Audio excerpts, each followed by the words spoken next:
Cristina Tartaglia, jornalista, diretora da ICFJ, também colunista da UOL e fundadora da primeira agência, né, de fact-checking do Brasil, né, de checagem de notícias do Brasil, a Lupa. E é um prazerzaço. A gente já deu, né, fez um brainstorm, tanta história para desenrolar, que a gente espera que cubra, né, tudo que a gente quer falar e possa ajudar, assim, todos os jornalistas, né? Quer dizer, um pouquinho, né, a questão da nossa democracia em risco. Então, Fabi, conta um pouquinho aí da IJNet, assim, eu acho que também pode ter claro. gente entrando aí para entender o que é a IJNet. É isso. A IJNet é International Journalist Network, ou seja, uma rede internacional de jornalistas. Eu tenho muito orgulho de ser a editora de português da IJNet. A nossa instituição é um organismo não governamental que atende 8 línguas. Assim, a gente escreve, são jornalistas falando de jornalismo e de jornalistas para jornalistas em 8 idiomas. Assim, além do português, eu vou falar todos, mas a gente fala, obviamente, inglês, espanhol, persa, francês, chinês, árabe e russo. Acho que está faltando mais algum aí. Desculpa aí, alguma editora que eu perdi, mas são 8 idiomas. Assim, eu cuido da editoria de português. E assim, só para dar rapidinho, né? Assim, a direção da IJNet achou muito importante assim, esse momento que o Brasil tá passando, esse esgotamento assim dos jornalistas, assim que, né? Que estão na luta nesse segundo turno, teve que dar mais uma respirada para trabalhar mais ainda. E a gente falou, não, vamos falar desse assunto, dos assuntos pertinentes que estão incomodando ou que precisam ser pontuados. Por isso que a gente resolveu começar essa série de lives com a Cristina, falando, obviamente, sobre uma área que ela é expertise, que é a questão da desinformação. Aí, Cristina, para dar uma parte, assim, eu queria saber de você a questão do título que levou a gente a trazer essa live para a IJNet, quer dizer, a democracia em risco. Para dar esse start, você acha que, dependendo do resultado das eleições brasileiras, a nossa democracia está mesmo em risco? A democracia não é uma coisa dada, né, Fabi? Acho que a gente já viu isso em diversas situações, e não só no Brasil. A democracia, ela é uma plantinha a ser regada todos os dias. E sim, corremos um risco muito grande, e acho que não é novidade para ninguém que está na call, ou ninguém que vai assistir esse vídeo depois, que a nossa democracia está em xeque. Né, para repetir o título de algumas boas newsletters e projetos que estão sendo feitos no Brasil durante essas eleições. A gente está vendo um enfrentamento enorme contra as instituições que são responsáveis pelo processo eleitoral, contra os indivíduos que estão, né, levando essas instituições, digamos, na pessoa física. A gente está vendo contestações sobre o funcionamento das máquinas, das urnas eletrônicas. Então, assim, é um ataque ao robô, ao homem e à instituição, todos misturados acontecendo ao mesmo tempo. E acho que seria ingênuo te dizer aqui de cara que a nossa democracia está dada. Ela precisa ser uma plantinha, precisa ser regada todos os dias, porque não é fácil, né? E, assim, o papel do jornalista brasileiro, né? Quer dizer, a gente tinha várias premissas, né? Assim, as pessoas, os mais antigos, assim, a gente aprendia uma porção de coisa nas universidades e tal, mas aí agora, nos últimos anos, acrescentou mais alguma coisa, né? A gente tem que lutar contra a desinformação. E eu queria, muito particularmente, nas suas publicações, no Twitter e tal, você meio que, às vezes, dando umas broncas, gente, pelo amor de Deus, não façam assim, porque, assim, claro, lutamos contra a desinformação, precisamos, mas às vezes dá algo errado e você acaba colaborando com a desinformação por conta de certos detalhes, né, que parecem detalhes, mas fazem toda a diferença. E aí eu queria que você me falasse sobre isso, sobre essa questão. Ótimo ponto, Fabi, e é um dos meus assuntos preferidos e sobre os quais eu ando me revolvendo nos últimos dias, né? quando que a imprensa, na verdade, ela joga luz e acaba dando palco para o desinformador. E isso passa por uma série de ingredientes que, se a gente tiver tempo, vamos conversar aqui. Mas acho que um dos mais importantes é a gente, imprensa, e aí vejo que tem alguns jornalistas entrando aqui na call, a gente saber noticiar a desinformação. Né? E eu vou dar algumas dicas assim muito básicas, e a gente pode se aprofundar se você achar que cabe aqui. Mas a primeira delas é assim, nem toda mentira e nem toda desinformação é notícia.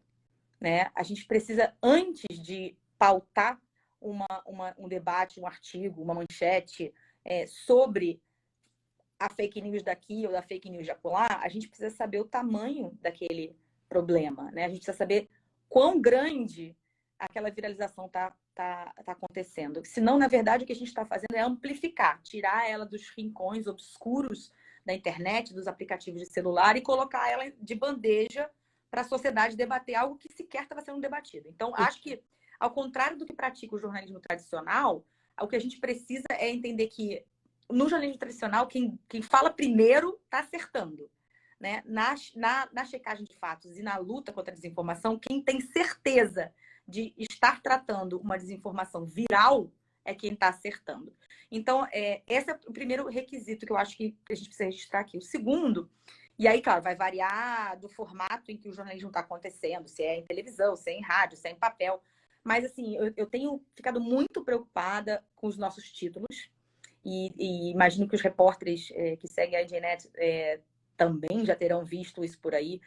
A imprensa nunca foi e não deve ser taquígrafo, né? Então, abre aspas, blá, blá, blá, blá, blá, fecha aspas, diz fulano, não pode ser um título se o que quer que esteja entre aspas seja desinformativo. Pela então, claro. Não existe, né? Não existe essa possibilidade. Porque nós, jornalistas, temos que entender que a gente faz parte de uma ultra elite, e aí eu digo não só no Brasil, mas digamos no mundo inteiro, uma elite econômica, intelectual, né, educacional, e a gente supor que um cidadão vai ler aquela aspa com aquele tomzinho de ironia ou de, né, que a gente quis passar muitas vezes, é exigir demais da nossa audiência, né? Então, assim, muito cuidado com os títulos, né? Muito cuidado também, Fabi, e aí acho que a gente pode continuar falando infinito. Tem infinitos exemplos disso. E adoro colecionar print de coisas desse tipo. Fotografias. Você sabe disso. Exato. Gente, ilustração de reportagem, fotografias, assim, é muito grave, né? A gente tem um caso emblemático, que nem é no Brasil, mas eu uso pra gente... Eu trago aqui, assim... Teve uma fotografia da assistente do Mark Zuckerberg que aparecia atrás dele, caminhando, quando ele foi esclarecer, participar de uma sessão no Congresso americano. E a assistente tem traços asiáticos muito semelhantes à mulher do Zuckerberg. O mundo inteiro, durante muito tempo, achou que aquela fulana que estava na foto era a mulher do Zuckerberg. E, assim, tem uma quantidade de publicações feitas no mundo inteiro usando aquela fotografia para ilustrar o casal. Então, assim, além de um erro factual, isso gera uma notícia falsa de que a mulher do Zuckerberg usa a roupa tal, a bolsa tal. Então, você começa a criar notícias a partir de uma informação errada. Muito cuidado. Tem muita coisa. Cara, Gabi, tem muita coisa. Gabi, Fabi, tem muita coisa nessa linha aí que me dá angústia, sabe? Assim, de ver quando, na verdade, nós, jornalistas, querendo fazer o bem, sem querer, damos palco para maluco, né? É grave. Pois é, aí você está me fazendo mudar a ordem aqui das perguntas.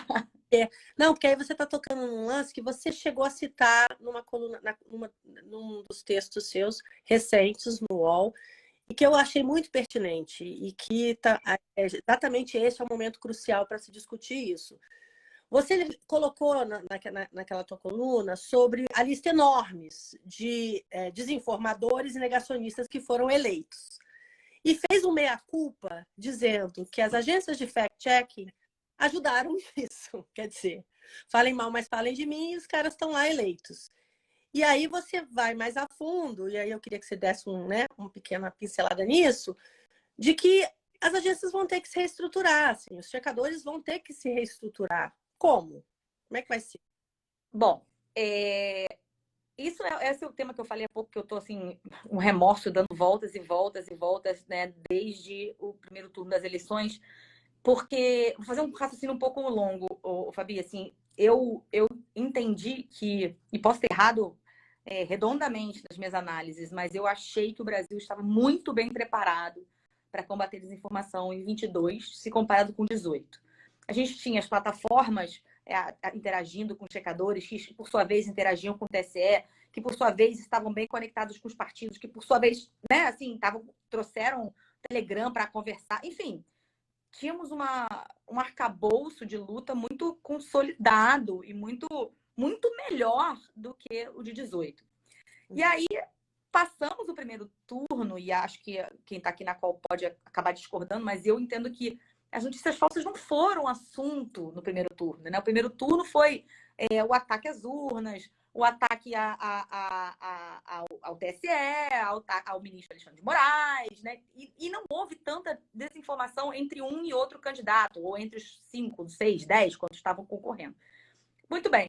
E aí a gente chega na segunda-feira após o primeiro turno e a gente vê a avalanche, né? Tudo que a gente tinha visto em 18 multiplicado por 2, porque agora a gente vê a desinformação de todos os lados, e a gente volta para as notícias falsas. Então, assim, naquela segunda-feira me deu um bode, assim, eu falei, meu Deus. E aí eu olhei a lista dos eleitos, como você mencionou aí, do Congresso, e me deu um aperto no coração, e esse texto que você menciona, que foi uma coluna que eu publiquei no UOL, ele é assim, um desabafo que estava até aqui, né? Assim, será que ao pontuar e ao estender o dedo, né, para os desinformadores da Covid, a gente não deu palco, né? Exatamente o que eu estava falando antes, a gente não deu palco, a gente não fez com que essas pessoas efetivamente existissem, né? Eu gosto de falar sempre o exemplo do Osmar Terra, né? Assim, eu não lembro da última vez que a gente leu ou ouviu falar alguma coisa do Osmar Terra que não tenha sido sobre a posição negacionista dele em relação à pandemia. Eu não me lembro de um debate político, né, em que o Osmar Terra, não sei o que ele acha da economia, não sei o que ele acha da educação, né? Então, assim, para mim, a gente checou várias vezes o Osmar Terra sempre nesse sentido, sempre nesse sentido, sempre nesse sentido. Será que a gente não botou um holofote enorme? Virou trem, né? Assim, Virou trend, né? Então, assim, fiz essa meia-culpa. Só pergunta.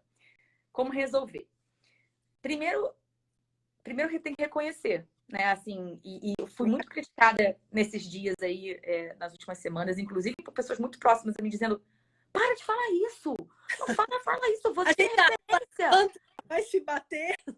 Você é referência do fact-checking, já te atacam tanto, você mesmo atacando. Não faz bem pra ninguém. Eu falo, gente, mas olha só, o primeiro passo da cura é você saber que você tá doente. Cara, tem que saber que o que funcionava em termos de fact-checking, que era essa distribuição de verdadeiros e falsos, né, intensiva, e que funcionava bem em 14, em 16, em 18, em 20, não tá funcionando em 18. Alguma coisa não chegou. E aí, vamos lá. Solução. Pode ser o formato, pode ser o tipo de entrega, ou seja ele tem que ser sempre online? Será que a gente pode fazer offline? Né? Será que a gente está entregando textos chatíssimos? Será que a gente está entregando conteúdo desconectado? Teve uma conversa que a gente teve, e eu falo pra caramba, hein, Fabi? Vai me interrompendo. Não. Teve uma conversa ótima que a gente teve dentro da Lupa, logo depois das eleições, que um dos nossos editores falou assim, gente, a gente precisa entender que enquanto a gente está checando se o COAF foi criação do Lula ou não, o debate no WhatsApp é se ele tem impacto com o diabo. A gente tem que voltar para o que é, né? Onde, né? Onde mexer. Agora, aí tá. E aí você fez um paralelo, e aí eu te passo um outro paralelo, assim, que eu gostaria que você colocasse. Qual é a análise que você tem do público, na época que a Lupa foi lançada, em 2015? Do público e da desinformação em geral, vamos colocar assim. Da época que a Lupa foi lançada, em 2015, e a desinformação hoje? Bom, acho que Bom, a desinformação cresceu absurdamente, ou pelo menos a conversa sobre ela, né? Quando eu comecei a fazer checagem, Fabi, no final de 13, começo de 14, eu falava que eu fazia fact-checking, e as pessoas falavam fast-checking, tipo fast food. Eu já fiz esse erro, eu já tive esse trocadilho. Muita gente, assim, né? Eu gosto, Que bom! eu gosto de falar que eu sou assim, cara, eu acho que eu já sou dinossauro aí, porque, cara, eu comecei a trabalhar com desinformação antes do Trump. Então, assim, quando surgiu fake news, eu já tava checando. A diferença, assim, vamos focar no Brasil, que eu acho que é o que eu posso falar com mais propriedade. Primeiro, assim, quando eu entrei nesse mundo, o espaço em que proliferava a desinformação, ele era o programa eleitoral, né, na rádio e na TV, o site de campanha do camarada, e as entrevistas que ele dava e os debates. Então, assim, era um espaço muito reduzido, né, de exposição. Exato, era um quadradinho que a gente conseguia olhar de perto, né? E aí, passa o tempo, a gente chega em 16 e a gente vê que entra, né, as redes principais. A gente vê Facebook, a gente vê Twitter. E a gente fala, bom, então agora a gente tem que fazer tudo que a gente fazia aqui, mais essas coisinhas aqui. Aí a gente vai para 18 e a gente vê o boom do WhatsApp. Então, tem aquilo outro e mais o WhatsApp. E aí a gente chega em 20 e aí vem o YouTube. E agora a gente chega em 22 e tem tudo de antes, mais o TikTok, mais o Telegram, mais o Quai, mais... Então, assim, o tamanho de espaço, de território dessa briga, cara, ele cresceu geometricamente. E aí, óbvio que isso é para bem e para mal, né? Porque mais pessoas falam sobre esse assunto, mas mais pessoas falam sobre esse assunto, né? Então, assim, tem mais gente antenada para esse problema, mas esse problema, ele é muito mais frequente do que era antes. E o tipo de desinformação é muito curioso também. As checagens que a gente publicava lá atrás, elas tinham muito mais um viés político, né? De se era possível, por exemplo, bom, o IDH de uma cidade é ou não é verdadeiro, se, na verdade, a matriz energética do Brasil é ou não é composta por, sei lá, energia eólica. E aí agora, se você olha o feed dos checadores, é basicamente uma limpeza de absurdos. Né? A gente está lá varrendo a rede social de coisa absurda. Então, é uma loucura. Não, e mais ligado ao negacionismo, né? Assim, coisa que a gente nunca imaginou que ia precisar explicar, né? Para nossa Agora, conta aquela história que eu achei interessante, assim, do relacionamento, né? Porque, obviamente, tem uma galera que odeia os checadores, né? Hoje em dia. E você contou uma história para mim que eu achei interessante, que lá atrás, quando tudo começou, era até pô, obrigado, eu vou consertar isso. Com quem foi isso, essa história?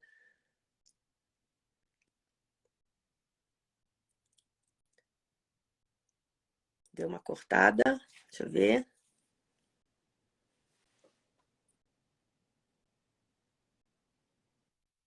Oi, voltou. Voltei, perdão. Pegou a pergunta? Entrou uma ligação aqui e sumiu. Aí Desculpa, pessoal. Pausada. Você pegou a pergunta que eu fiz? Não, volta de novo. Não, que você chegou a comentar outro dia comigo, uma história que eu achei interessante, assim, comparada a como, assim, o jornalismo em geral, né? Tá aí a nossa título de democracia em risco, é odiado, né, por um monte de gente. E os checadores de informação, quer dizer, de notícias, mais ainda, ultimamente, quando na verdade, né, a gente está tentando, né, estão tentando só esclarecer. E aí você me falou que no começo não era assim, né? Que chegava não. Né, de tipo, pô, obrigado, pode deixar que eu vou lá consertar. Vou contar esse aqui em on para todo mundo entender como é que era a vida de um checador em 2014. Né? Eu me lembro que uma das primeiras pessoas que eu chequei na vida, né? A primeira leva foi Aécio, Dilma e Marina. No primeiro dia da minha vida como checadora, eu publiquei uma checagem de cada um. No segundo dia, na eleição de 14, eu fiz uma rodada pelos candidatos de governo, né, naquela época. E eu me lembro, não vou me lembrar de todos que eram de jeito nenhum, mas eu me lembro de uma candidata do Rio Grande do Sul, chamada Ana Amélia, se não me engano, era senadora na época, não sei se ela, o que ela é hoje em dia. E ela dizia que justamente o índice de desenvolvimento humano do Rio Grande do Sul era XPTO, enorme, eu era o maior do Brasil, essas coisas clássicas, né, que os políticos dizem em campanha. E aí foi muito legal, Fabi, porque eu publiquei, no primeiro dia eu estava super nervosa, achando que as campanhas dos presidenciáveis queria me matar. Eu estava trabalhando no Globo naquela época, era o Preto no Branco, o primeiro blog para fazer fact-checking de forma constante no Brasil. Quem não se lembra, dá uma bugada aí, Preto no Branco, o Globo. E no segundo dia eu já estava um pouco mais relaxada, mas eu sabia que eu tinha descido um nível e que aí, né, e era muito mais gente. A gente fazia Minas Gerais, Rio Grande do Sul, Rio de Janeiro, São Paulo, DF, e eu acho que era Ceará, se não me engano. Bom, e aí tô na redação, né, um pouco nervosa, aquela coisa, acabei de publicar, e toco meu telefone. Atendo, boa tarde, Globo, e a pessoa do outro lado fala, boa tarde, eu gostaria de falar com a jornalista Cristina Tardaio. Eu falei, é ela, pois não. Aqui quem fala é a Ana Amélia. Aí eu, né, e eu falei, boa tarde, como vai a senhora? Ela, estou ligando para agradecer a checagem que você e a equipe do Preto no Branco acaba de publicar, porque realmente vocês têm razão, a informação que a gente está oferecendo no nosso site é equivocada e estamos, nesse exato momento, alterando. Isso, para mim, foi assim né? Meu Deus do céu, o que vai... É isso que a gente vai ter daqui para frente? Que grande impacto, né? E eu lembro que eu saí, levantei correndo, fui lá no aquário do jornal, falei, gente, vocês não vão acreditar. Ela trocou o site. Bom, Olha, e aí foi demais. E era assim, Fabi, juro por Deus, até 2018 era muito fácil, por exemplo, falar com o próprio Bolsonaro. falou. Era Até o super fácil. Era no WhatsApp. cara. A gente falava, candidato, é verdade, isso aqui, o senhor disse isso aqui, a gente disse que não, ele, o que é isso? Ou vocês podem... Né? E sempre tinha um comentário. Eu me lembro, o Haddad ligava. Desculpa, cortou. Tinha algum trânsito com ele, então? Muito, e com todos, né? Eu me lembro. E assim, eu tô pensando assim, ao mesmo tempo que a gente falava muito bem com o presidente, com agora presidente, então candidato Bolsonaro, o Haddad ligava para a redação sem nem a gente pedir o outro lado. Ele ligava e falava assim: só quero fazer o outro lado aí do meu negócio. Ele, do próprio celular. Então, assim, só que hoje, assim, eu conto nos dedos, às vezes, que alguém responde. Então, assim, tem um distrato com a imprensa em geral e tem uma alimentação de ódio com esse serviço que, na verdade, não é contra ninguém, né? É a favor dos fatos. O público também, né? Esclarecer, né? Mas aí eu acho que tem sempre a história do, assim, tem um negacionismo intrincado, né? Assim, que vem numa onda crescente, né? Outro dia, essa coluna que a gente estava conversando sobre há pouco, né? Que é a coluna do UOL, em que eu levanto essa bola sobre um possível, sei lá, culpa aí dos checadores, ou incapacidade, ou fracasso dos checadores. Teve uma pessoa para tanto desinformador e negacionista ter sido eleito, né? Isso. Teve uma pessoa, ou algumas pessoas, né, que entraram ali e fizeram comentários muito, muito impactantes para mim. Assim, eu venho remoendo isso até agora. Por exemplo, teve uma pessoa que falou assim, Cris, mas eu acho que, na verdade, o Brasil está imune ao jornalismo. Nossa. O Brasil está imune aos fatos, né? Assim, não é uma culpa dos checadores, não é. É que, por alguma razão, e a gente pode passar horas elencando, não estamos chegando lá.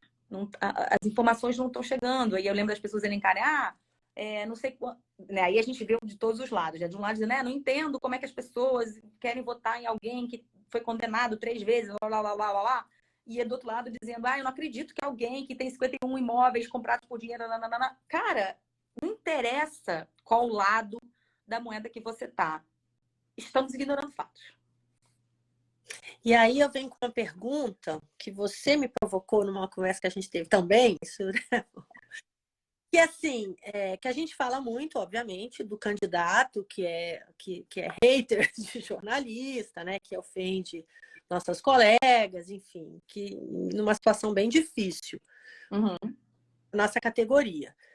Mas você considera que a desinformação, então, é só de direita? Não, de jeito nenhum, gente. Assim, essa é uma coisa, assim, é um erro muito comum, né? E é muito bom ter vivido já 4 presidentes, né, do Brasil. A lupa decolou no governo Dilma, entrou no governo Temer, passou no governo Bolsonaro e agora a gente vai, né, o mesmo ou o quarto presidente. Então, assim, é muito interessante ver que quando o governo era de esquerda, a desinformação era provocada pela esquerda, eram os blogs sujos, né? Era uma outra nomenclatura de um tempo mais antigo, né? E aí troca-se o governo, né? E aí a desinformação passa para a direita. Quem tem o microfone mente, ponto. Né? E aí a gente não pode esquecer, Fabi, de que a gente está vivendo tempos em que há Carlos Bolsonaros e há André Janones. Né? Assim, quem está desconectado da conversa sobre desinformação talvez não saiba que existem integrantes da campanha do candidato Lula reconhecendo e avisando: eu estou produzindo notícia falsa, eu estou lutando com as armas sujas, né? E aí a gente precisa dizer, não, ok, mas peraí, isso não é a melhor coisa para o Brasil. Então, assim, a mentira, as notícias falsas, a desinformação não é território exclusivo de ninguém. Como eu disse, quem tem microfone, mente.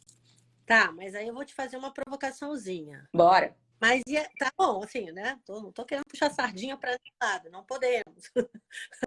Na prática, não podemos. Mas assim, e a Covid? Sim, não. A gente diz que quando você concorda comigo que assim, a coisa mais maléfica para a nossa democracia. Não, aliás, bom, enfim, a gente fala disso depois, mas assim, e a COVID, os negacionistas da proteção contra a Covid naquela época, até hoje, né, desdenhando vacina. Não fica assim, aí já não sobe um degrau, assim, porque assim, pô, eu não claro. tá falando mal de vacina, não sei. Sim. Não, assim, vamos, assim, também acho que é importante separar, né?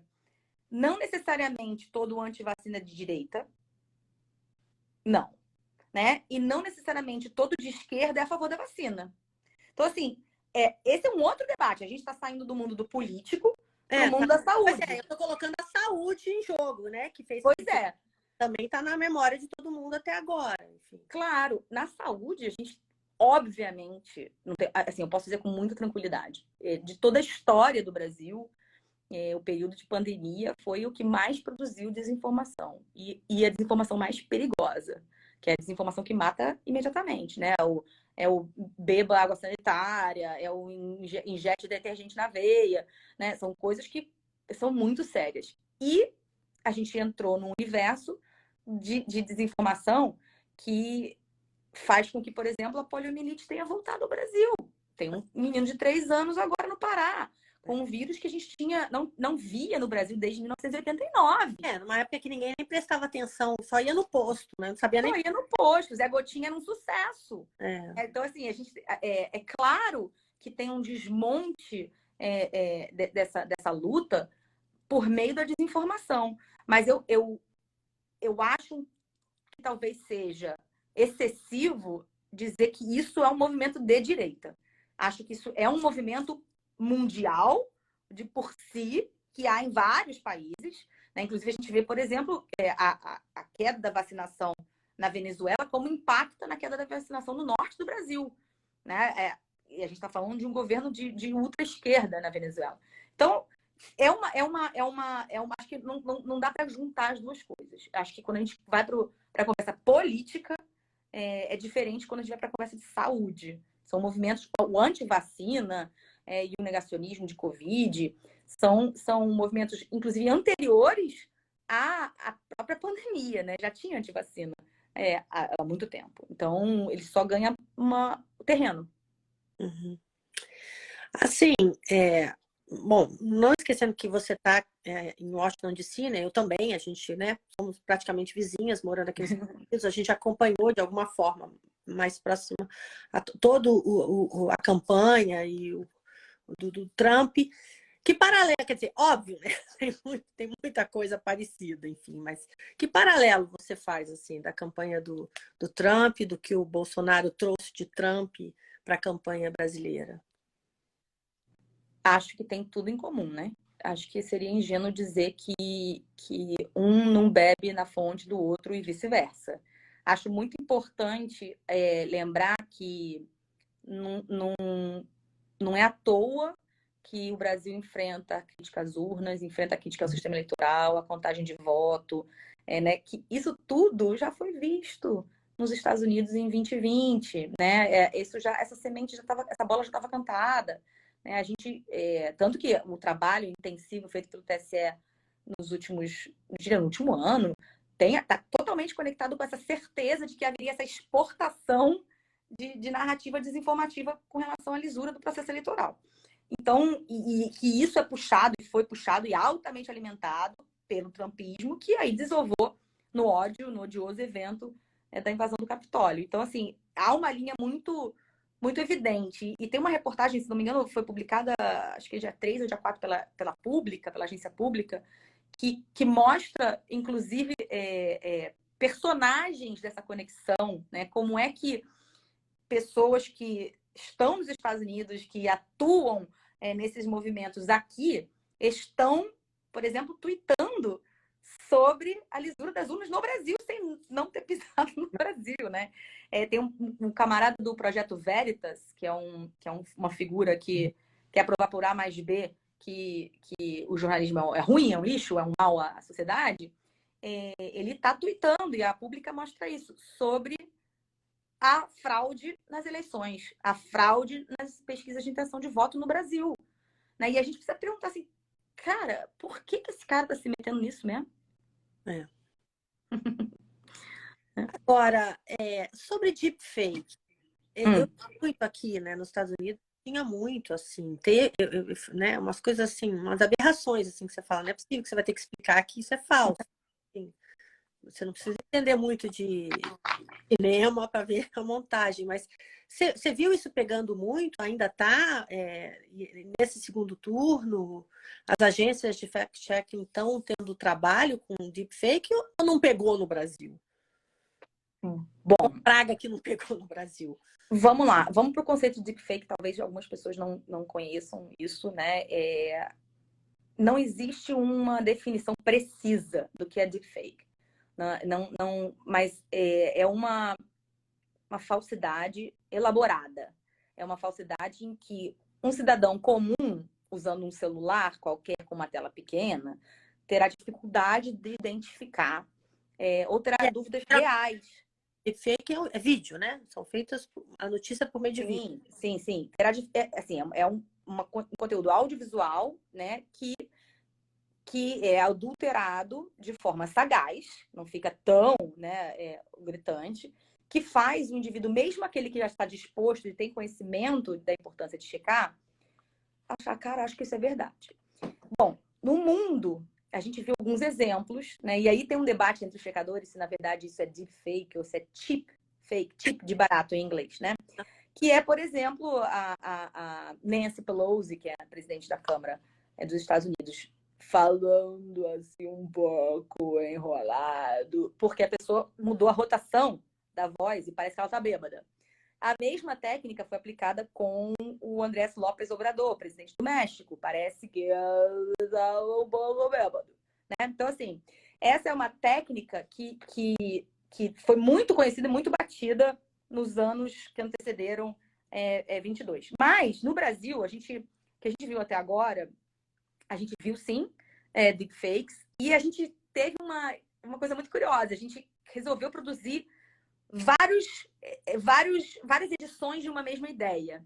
Então, a primeira deepfake que eu acho que vingou no Brasil, e foi também um artigo meu lá no UOL, foi logo no segundo dia de campanha eleitoral, no primeiro turno, em que alguém, que nunca se sabe quem, pegou uma edição do Jornal Nacional, em que era divulgada uma pesquisa eleitoral de intenção de votos, editou o vídeo, editou o áudio da Renata Vasconcelos e editou aquele gráfico de barras clássico do Jornal Nacional, fazendo com que aparecesse a Renata Vasconcelos na própria voz dela, dizendo que quem estava em primeiro lugar era o presidente Bolsonaro. E aí a barra mostrava o Bolsonaro, a cara do Bolsonaro na barrinha mais alta e a cara do Lula na segunda barrinha. Para uma pessoa desavisada, que não está acompanhando o noticiário, ou não está tão antenada na disputa, estava falando do segundo dia de eleição. Ou alguém É muito difícil. no WhatsApp, lá No WhatsApp, né? O cara tem uma telinha assim, ele não tá nem vendo, né? Ele tá multitasking, ele tá fazendo mil coisas. Então, assim, e aí, a partir aquele momento, pintaram dezenas de versões semelhantes, né? Dezenas de versões de Renata Vasconcelos, William Bonner, lendo pesquisa, pesquisa alterada, isso tudo em formato de vídeo. Eu acho que esse ingrediente aí marcou as eleições do Brasil, esse ingrediente foi o que foi produzido. O brasileiro aprendeu a fazer essa mutreta aí do editar o vídeo, editar a foto, trocar o gráfico, tananá. Trocar. A voz é a mesma, a boca é a mesma, ele só inverte a ordem, né? Não tem o conteúdo sintético de voz de outra pessoa, não tem muito isso, né? Agora, acho também que isso virou matéria do Jornal Nacional, acho que foi manchete do UOL, então assim, teve uma grande repercussão. E eu espero crer que as pessoas tenham entendido que muito desses vídeos que estão sendo feitos já é mentira.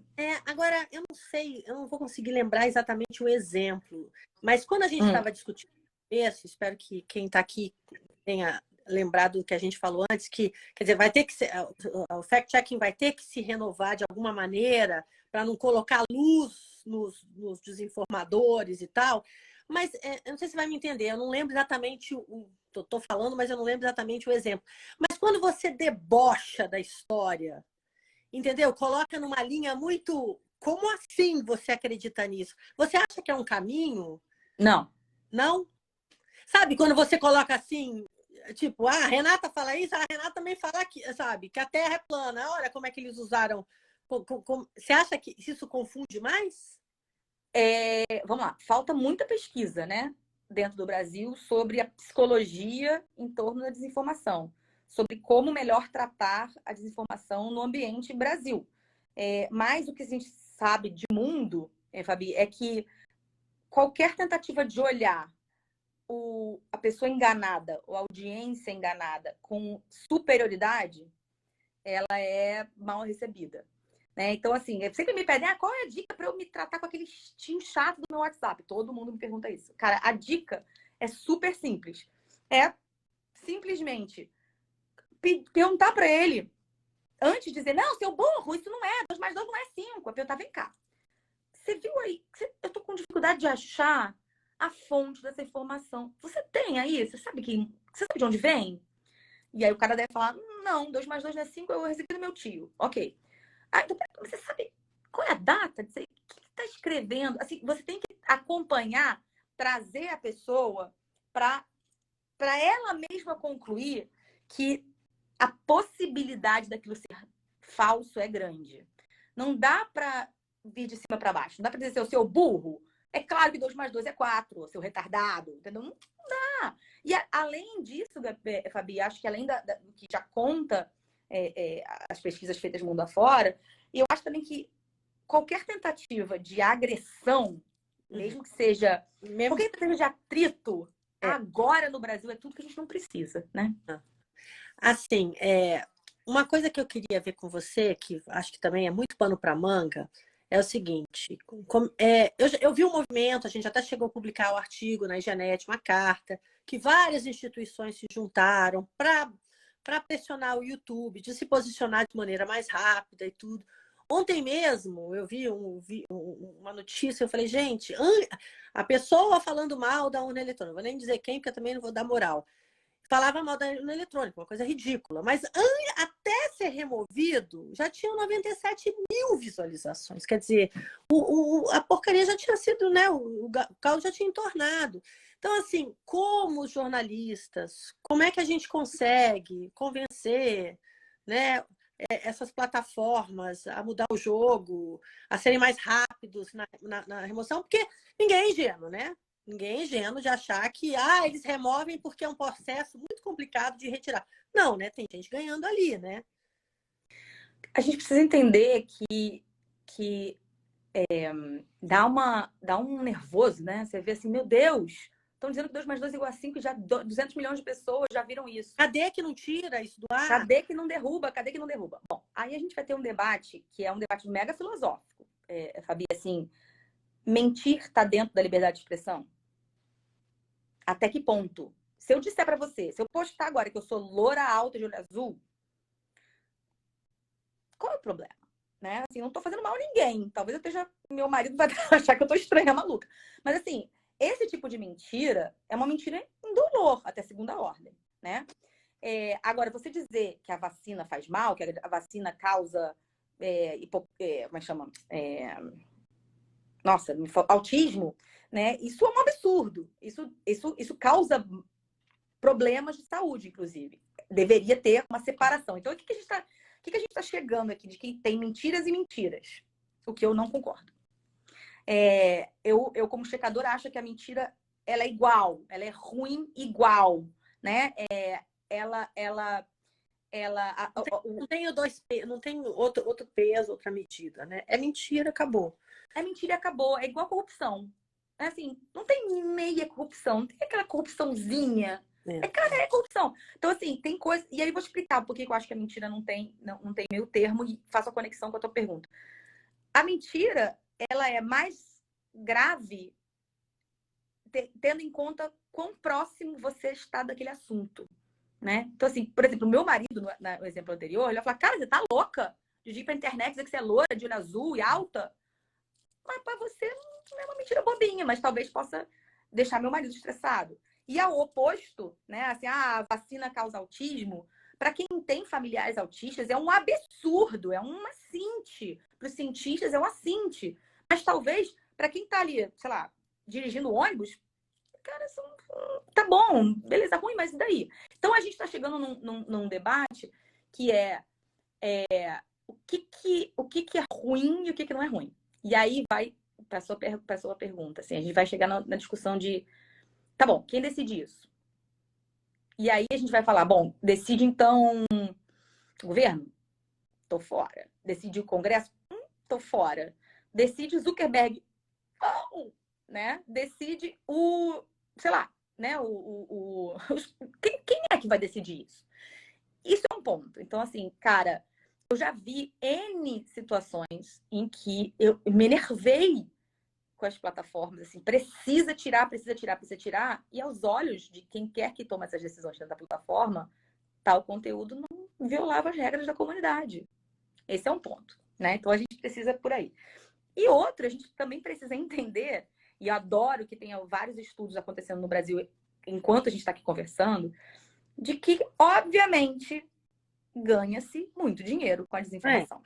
É indústria, né? É indústria. Então, a gente vai ver que o algoritmo privilegia o ódio, privilegia o atrito, privilegia a disputa, a contradição, né? E faz com que o usuário fique mais tempo na rede e logo aquele anúncio que está em cima e que está embaixo é mais visto, logo a plataforma pode receber mais, logo a página pode ser monetizada. Então, assim, dinheiro.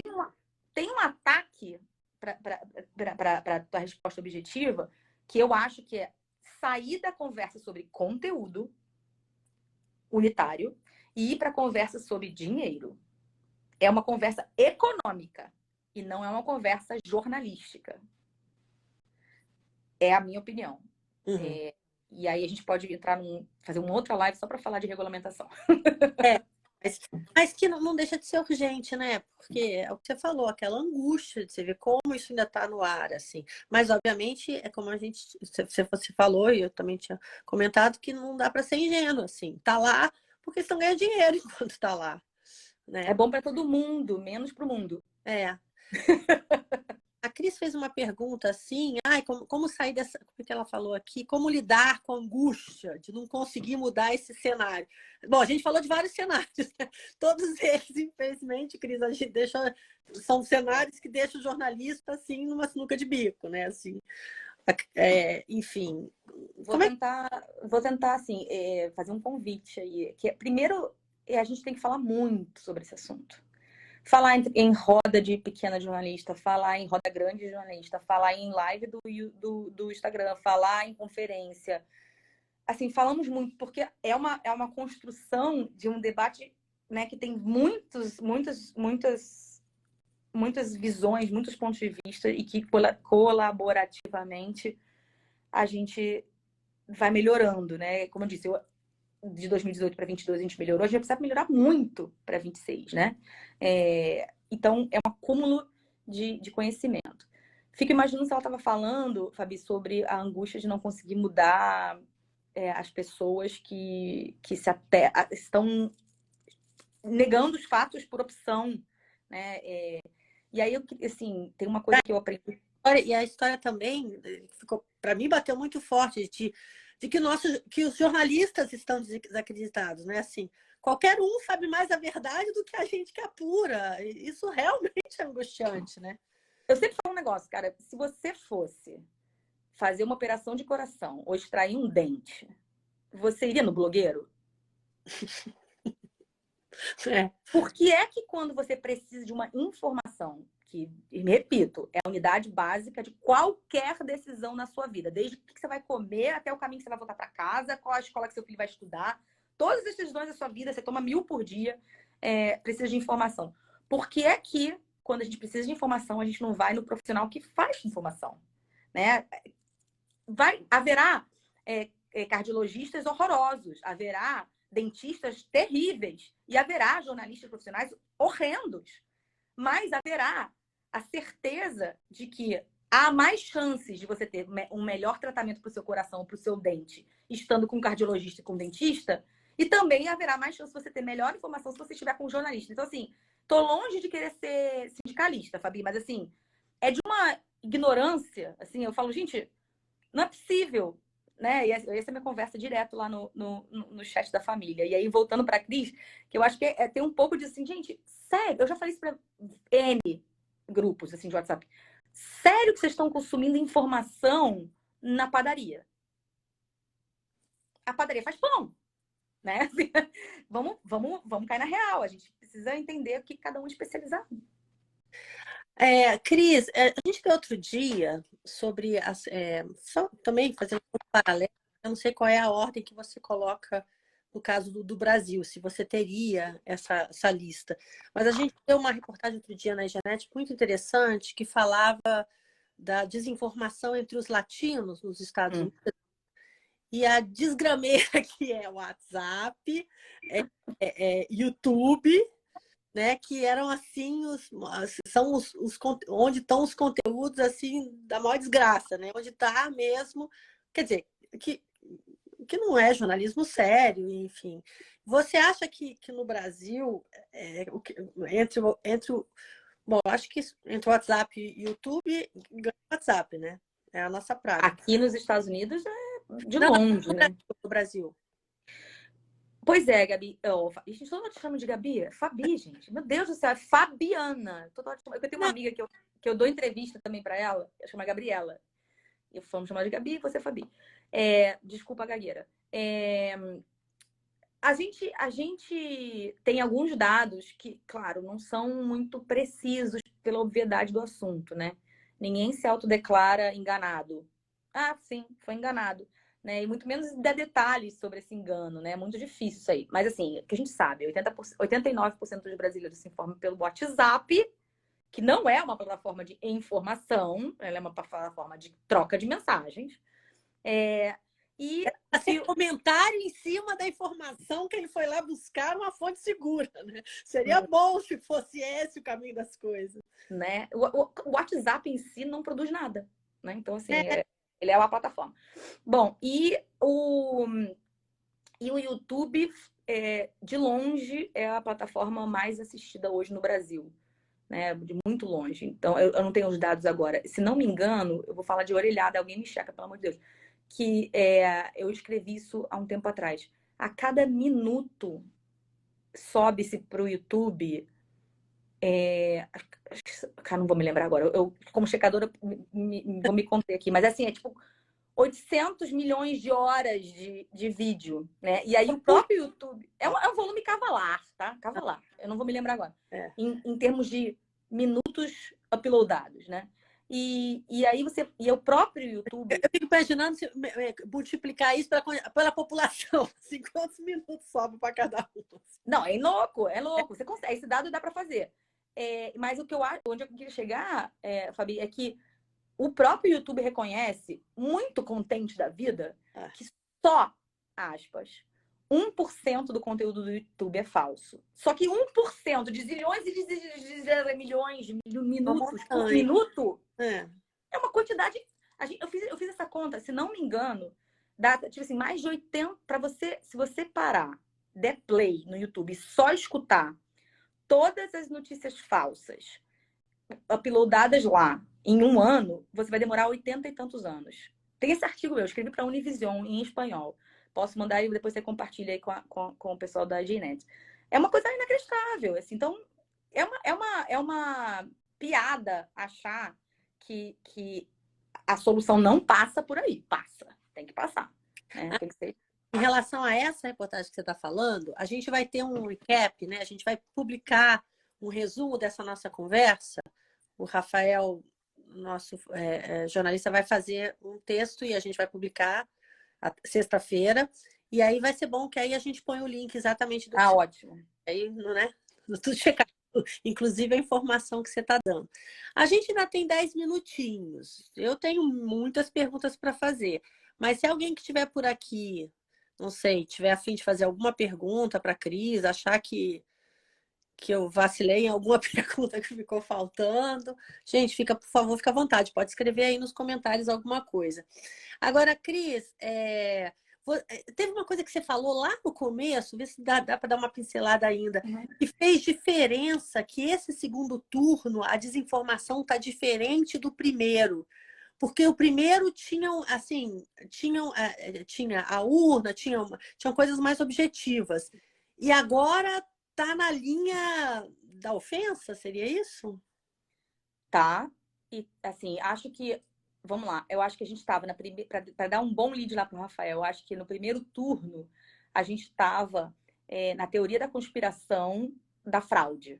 Né? Foi isso, da fraude eleitoral, da urna que não funciona, né?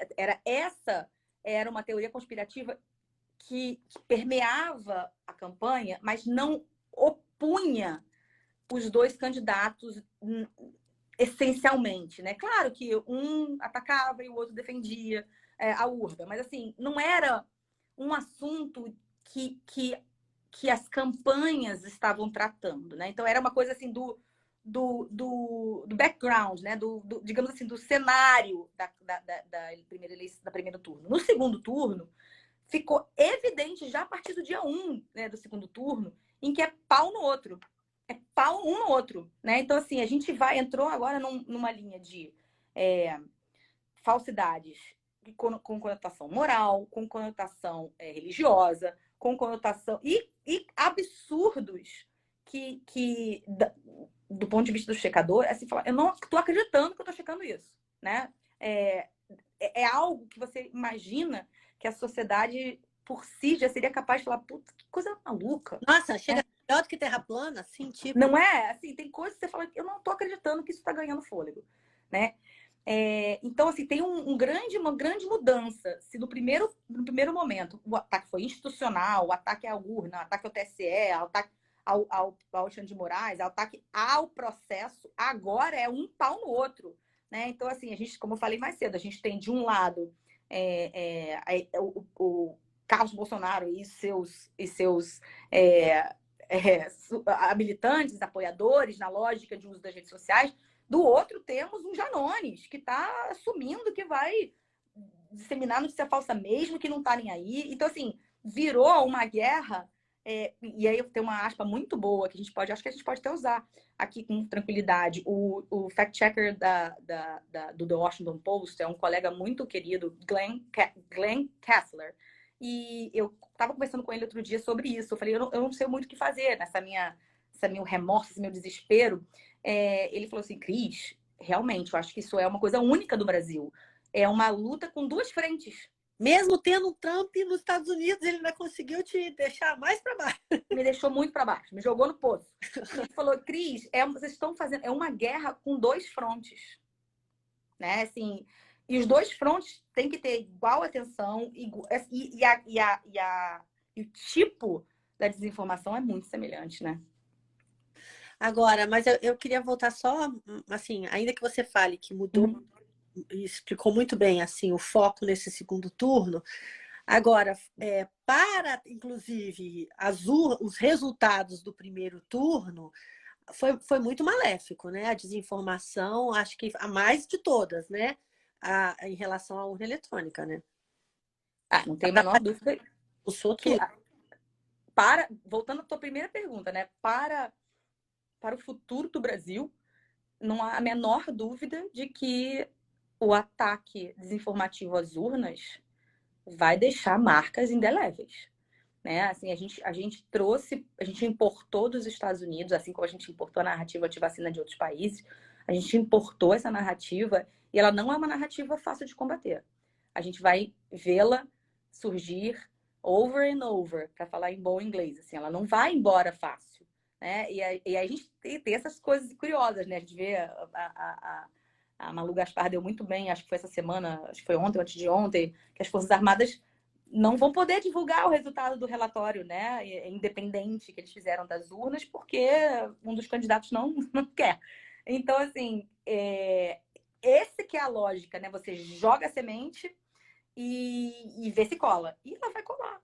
Ela vai colar. Essa notícia falsa atacando a lisura das urnas, a gente vai ouvir por muitos anos e muitos anos. E aí, então, eu vou jogar uma última perguntinha para a gente fechar, 5 minutinhos para completar nossa hora de conversa. Super obrigada, assim, porque foi muito curiosa. Mas, assim, eu fico na angústia de querer ajudar os colegas, sabe? Assim, da gente Sim. colocar alguma... Porque a gente só vê com pau. E aí, como é que é o trabalho? Como é que a gente trabalha? Assim, você deu umas dicas importantes, depois, para quem não ouviu, vai estar no nosso YouTube do Genete. Mas, e aí, aqui, ó, como é que você... depois a gente faz essa pergunta. Mas como é que a gente trabalha, assim, Eu tenho uma proposta e fico imaginando se a gente pode levar essa ideia para frente. Eu já conversei com você sobre isso. Assim, eu acho que a gente vai chegar num momento que a gente vai ter que, de novo, Ctrl-C, Ctrl-V os americanos, na instituição de uma editoria de democracia. Você tinha me dito isso. A gente Eu tenho live sobre isso, para você falar que você acha que toda a mídia tinha que ter uma editoria de democracia, que não tem nada a ver com o ombudsman, né? Que tem que explicar. nada a ver com o ombudsman. Assim, hoje o Washington Post já tem essa editoria, várias rádios já têm essa editoria. Não estou falando uma loucura, estou falando de algo que já acontece aqui nos Estados Unidos, que é uma pessoa, um time que passa o olho no conteúdo com o olhar do desinformador. Que sabe que aquele título vai ser truncado e vai ser usado de tal forma, que sabe que aquela fotografia está estranha e que vai dar pé a mal entendimento, que sabe que o título, entre aspas, blá, blá, blá, disse fulano não é bacana. Então, assim, é alguém que vai ter a visão do todo a partir do ponto de vista do desinformador. E aí, é completamente diferente do ombudsman. Não sei se todo mundo conhece. O ombudsman é o ouvidor, né? É a pessoa que representa o leitor nas redações, sobretudo nas de jornal. No Brasil tem o Povo, no Ceará, e a Folha de São Paulo. O editor de democracia, ou qualquer nome que a gente queira usar no Brasil, ele seria alguém, se eu tivesse que comparar com outra indústria, uma espécie de analista de qualidade, controle de qualidade, né? Assim, e isso daria uma certa certeza, ou estaríamos mais perto de não cometer o erro, né, de inflar desinformador, de estimular um debate que não existe, né? Tem uma coisa, por exemplo, que um editor de democracia, Fabi, acho que poderia ser muito tranquilamente virar para o repórter e falar assim, amigo, você está escrevendo sobre a Terra plana, né? Você está escrevendo, não precisa ouvir o outro lado, põe só o lado que é o factual. Né? Ele pode virar e falar assim, o editor fala assim, não tem outro lado nessa matéria. E não preocupa com o que falaram na faculdade, porque os tempos mudaram. Os tempos mudaram, não tem outro lado. Né? A Terra é quadrada. Eu ia falar a Terra é quadrada, você parou, né? A Terra é redonda, não precisa ter outro lado. É isso, a matéria é essa. Totalmente errado. Olha só, vamos responder aqui só mais essa, assim a gente encerra. Tá. Como é que você imagina que vai ser 24 e 26? Pior ou melhor? Você vai ter que dizer que melhora para a gente terminar numa boa vibe. Pior, vamos lá, no sentido da desinformação, eu acho que vai ser pior.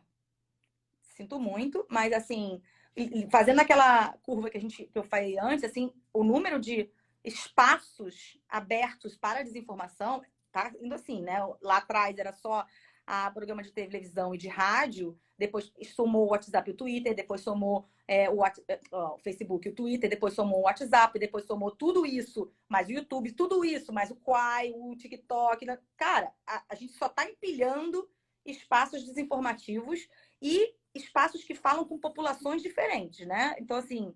Tem regulação. Com a sua própria regulação, né? Com a sua sua própria regulação que a gente pode debater. Então, eu acho que nesse sentido a gente vai ter mais plataformas e mais exposição à desinformação em mais campos. O que a gente vai melhorar? O que eu acho que a gente já melhorou muito aqui agora. O impacto da desinformação, ele faz a pessoa ficar atento para ela, né? Então, assim, quanto mais se fala de desinformação, mais escudo a pessoa vai ter. Então, eu tendo a achar que o excesso de notícias falsas que a gente está vendo agora em 22, ele vai servir para a gente chegar em 24 um pouco mais cascudo. Vai desenvolver aquela pele, né? Armadura. Acho que é por aí.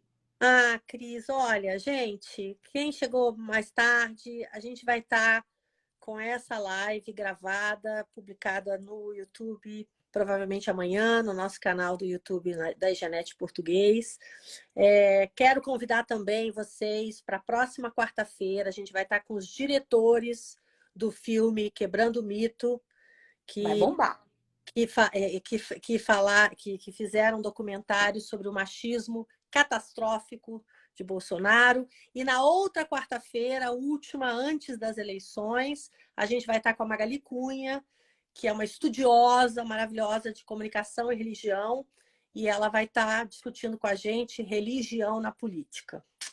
Então, assim, tudo isso dentro do contexto Democracia em Risco. Olha só, Cris, te agradeço demais. A conversa foi ótima. Eu aprendi muito. Assim, você tem sempre muito para dividir. E vamos marcar mais conversas como essa, porque eu adorei. Espero que seja útil para os nossos colegas, tá bom? Adorei, Fabi. Um beijo grande para vocês. Obrigada. Vida longa e de Janete Português. Obrigada. E quem quiser, só para lembrar, curtir a nossa newsletter, né? Para ter todo... Por favor, né, gente?